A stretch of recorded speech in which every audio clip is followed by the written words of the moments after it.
আমরা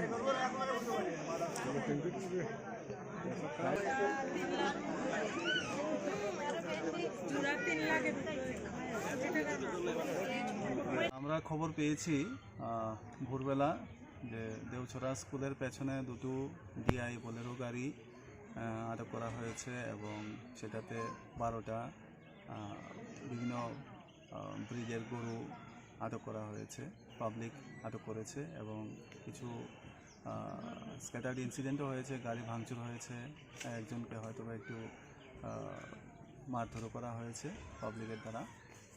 তো আমরা আসলাম এখানে, মধ্যে ঘটনার সত্যতা পেলাম। ফায়ার সার্ভিস একজন লোককে হসপিটালাইজড করেছে। আর এখানে মধ্যে 12টা গরু আছে, গাড়ি দুটো আছে।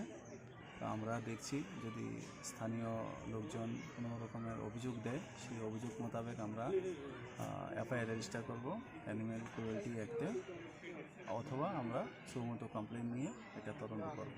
স্যার, গরু